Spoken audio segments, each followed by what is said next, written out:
Could I know your name, please? I'm MF Ahmed.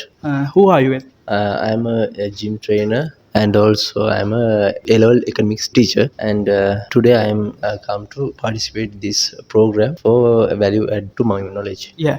So, what do you think about our CSBM Campus and today program? Today program is wonderful. That is very useful to my career as a gym trainer. And today I could know how we can treat some injuries, pain management, and ways of pain management and basics principles of that. I can today I could uh, learn about that. So, how do you use this today program into your life and your path? Because day to day I met many types of clients, and they are come with many of injuries, or sometime it could injured in gym also.